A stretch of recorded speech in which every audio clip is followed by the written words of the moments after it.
General Motors' GM Evolve division has just revealed its police pursuit vehicle package for the 2024 electric Blazer. The police pursuit vehicle is based on the sporty civilian Blazer SS package. It features special 20-inch steel wheels covering its Brembo brake package, underbody skid plates and a certified speedometer.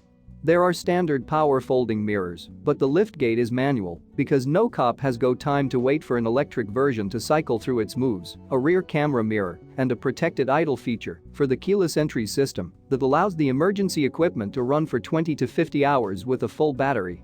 Standard equipment includes special police spec cloth-covered front seats built to work with duty belts and vests, and a vinyl bench out back. But there are plenty of options available, including a detective package that brings a retail center console, cloth rear seats and carpeted flooring, a package to render the rear doors and windows inoperative, wiring for siren speakers, wheel and ion light heads mounted on each exterior corner, and even a DLR delete option for extra stealthy stakeouts.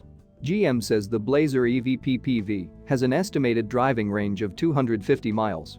Top speed is limited to 130 miles per hour, but GM indicates that could be increased with aftermarket equipment.